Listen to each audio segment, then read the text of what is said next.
Hello, and welcome to Rocket Fuel, your daily update of everything that's happening in the Rocket Pool community. My name is Wack. Today is April 12th. Today's episode is going to cover bad times for Rocket Pool. It's also going to be talking about how some people still believe in the project, and we'll also be talking about some opportunities out there for your rETH. So let's get started. 10, 9, ignition sequence start, 6. Okay, so we're going to start here with these bad times for Rocket Pool. The price of RPL today has basically taken a nosedive, along with other, cryptocurrencies, but it seems like RPL is kind of like leading the way in falling.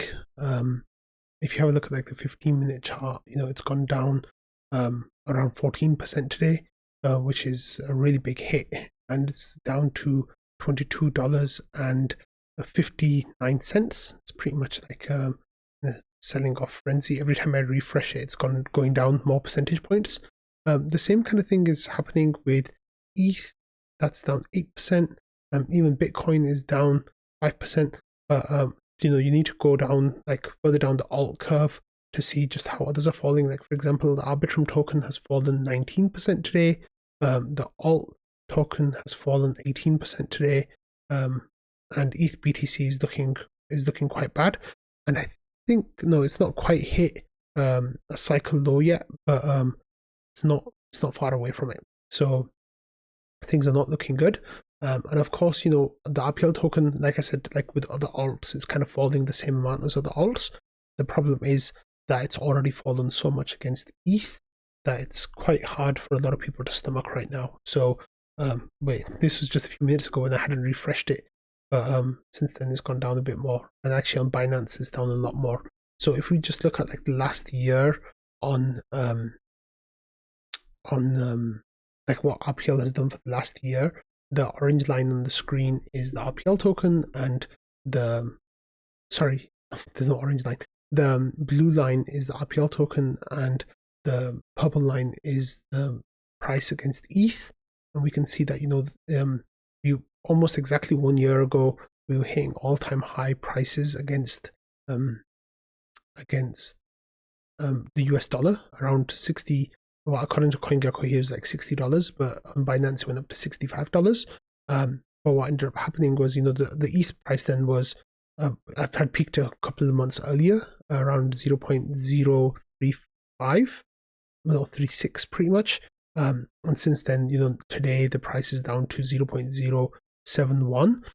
So we've had big falls that have happened. Now, in the US dollar, the recent low was $16, and that was in October. And then the cycle low for US dollars was $7.50, which was in 2022. During the summer where everything kind of imploded.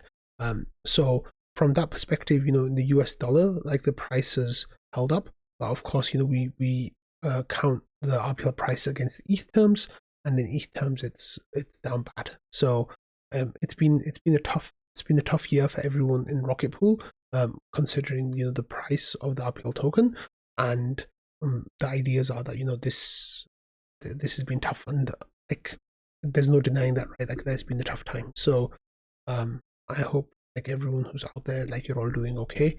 I know that we like here, the all-time high price against the US dollar was on April 16th, which is on Tuesday. The all-time high price against ETH was on February 9th last year. So it's been a year down only pretty much, and that's not fun. So here's the chart of RPL today, and it's just been really bad. We're still holding on to 0.07, so 0.072. This is the lowest that we've had, this cycle. It's lower than summer 2022 because ETH, of course, has performed so well in that time. Moon, the resident technical analysis expert, thinks that the prices below 0.0075 are bad.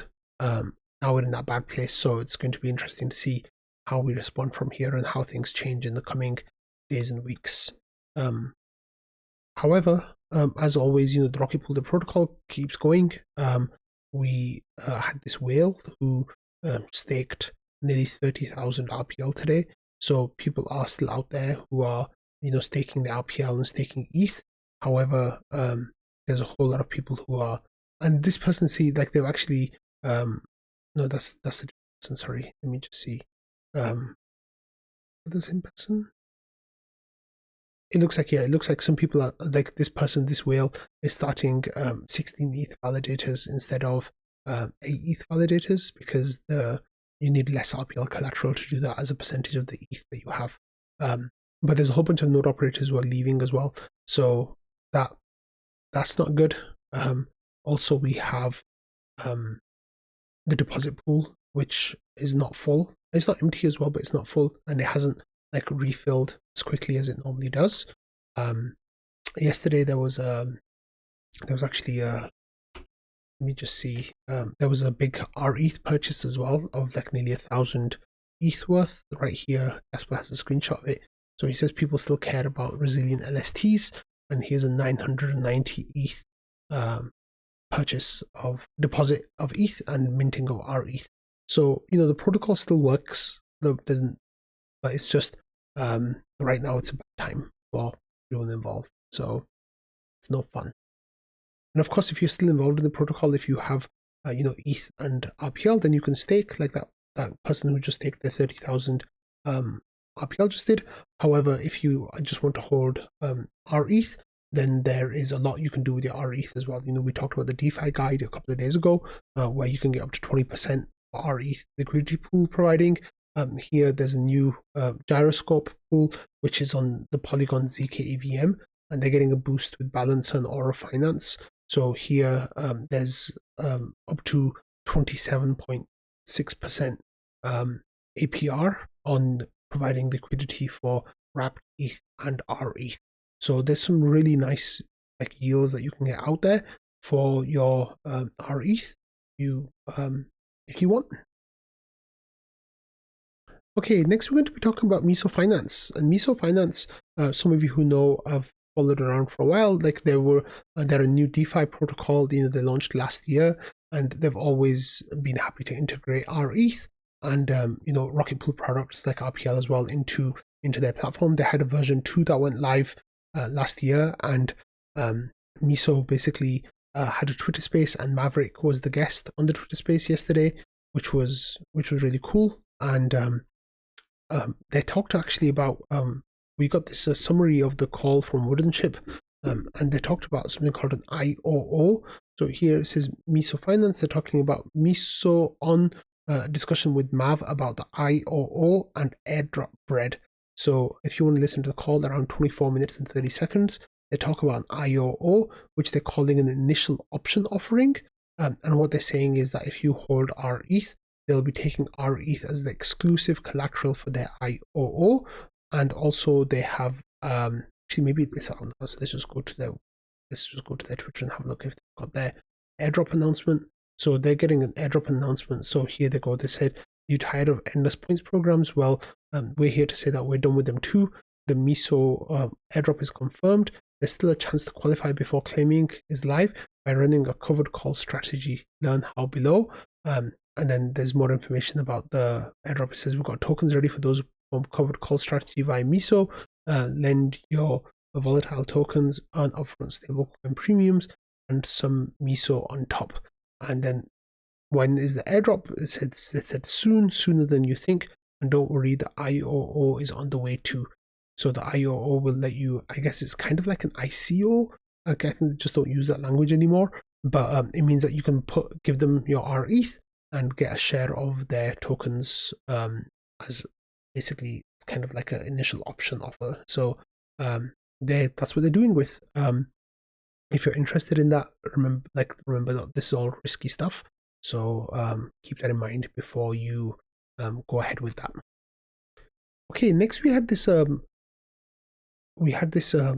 core devs summary from Tim Byko, and there was a whole lot that they were talking about in this. They were talking about different EIPs that are going to get included in Pectra. That's what we covered yesterday with 3074, and then there was a whole bunch of other things as well. But one of the things that was added along, and it wasn't actually part of Tim Byko's thread, but as a comment, and this was from Ansgar.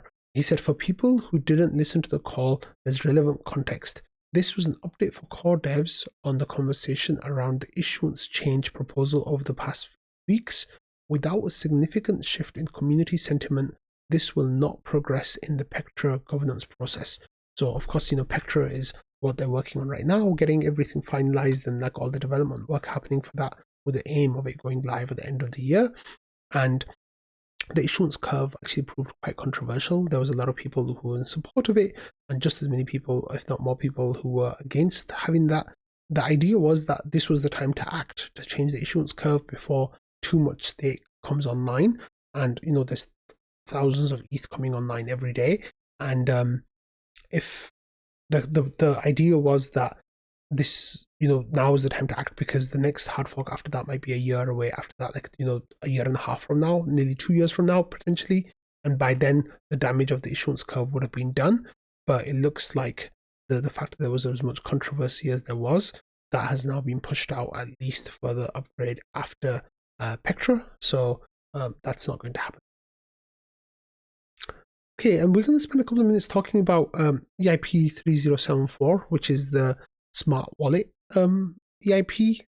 Well, not smart wallet, it's like changing the way that transactions work. And for example, here, 0x not going to make it. It says basic upsides of 3074 is you can send multiple transactions in one transaction. You can now approve and deposit and swap in one transaction instead of two. Sponsor transactions, send transactions without needing to have gas. So, for example, Sajuk here says, is it possible to make an approve, swap, and revoke in the same transaction? And that replies like yes. And you can do like flash loans, etc., all within one transaction now instead of having multiple transactions. And you can even have it so some wallets will pay the gas for you. So this is pretty cool. Now with this, there was an idea that kind of started coming through the community yesterday, where people were saying, if you can do everything in one transaction, then people are, quite used to signing messages on their wallets, but like, when they're connecting their wallets to a website, etc. And if there's a scam website, they could just sign one transaction and their whole wallet could be drained based on that. And there was quite a bit of FUD going around about that yesterday. And then Light Clients here, who was one of the people who is pushing this, he says, one bad signature will be able to drain your account on Ethereum after EIP 3074. So this was like, in quotations about the FUD. He says, yes, this is true. 3074 co-author here. Let me put this into context to rest a bit. And this is concerned to rest a bit before it gets more out of hand. He says, to start, I'm not aware of any wallets that support signing unprefixed data. Today, this means that currently no wallet supports 3074. It doesn't matter how many control panels you navigate to get through or advanced features you turn on, it's not possible to sign a 3074 message today. It says the standard message you sign to log in to dApps is a completely different standard based on EIP 191. This prepends the following data to message you sign, and then there's like information there. It says that's what makes it impossible to trick someone logging into a dApp to actually sign a valid Ethereum transaction. It says transactions are prefixed by single byte values, 0x01 to 2093 transactions, and then 0x02 to 1559 transactions, and 0x03 to 4844 transactions. And then there's some information. So anyway, Light Clients goes on to say that basically this kind of attack will, the chances of it happening won't be too much, and that wallets will take action, right? And it says, yes, 3074 is putting a lot of trust into wallets, but look, we're already trusting them with your private key. It isn't a high level of trust. It's possible to integrate and use 3074 safely. If any wallets have questions on how they can do this, please don't hesitate to reach out. We're currently figuring out how to best help this standard in its next phase of life. And over the last several years, we've spent a lot of time developing hypothetical situations on how it might be used and abused. We're excited for these ideas to begin being productionized, but we're also cognizant that this is the hard part. Our DMs are open. Please reach out to help. So they're trying to like assuage some of those fears that people had about potentially, being drainable, etc. because of that. Okay, next there was a conversation happening in the general thread on Discord, and there were some questions asked about like rewards, and then here Prince Bark said, anyone got a chart that shows the number of active nodes and mini pools over time?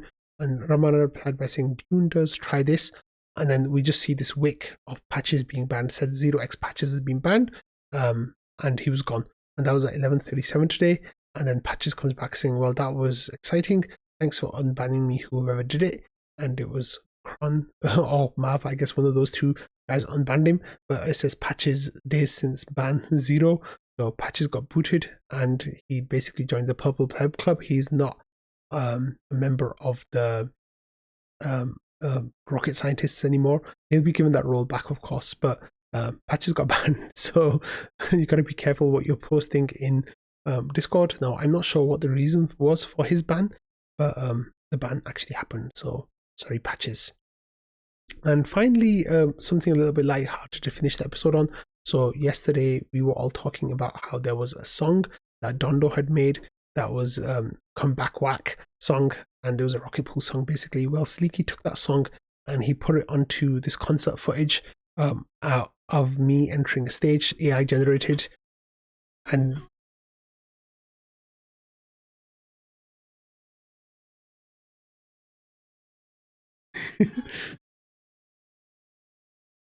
so for those of you who are listening along, it's concert footage that has been AI edited to have me put over the artist, with like, thousands of people waiting for this artist to enter the stage.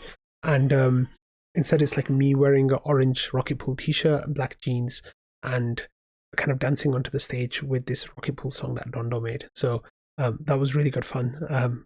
Sleety, great job. It was fantastic. And on that note, I'm going to end today's episode. So if you are all struggling with the price action, I'm really sorry to hear that. Please try to step away from it if you can. But anyway, thank you all for watching, listening, and being part of the Rocket Fuel community. I hope you all have wonderful weekends. I really hope that price action gets better soon for all of our sake. So, bye.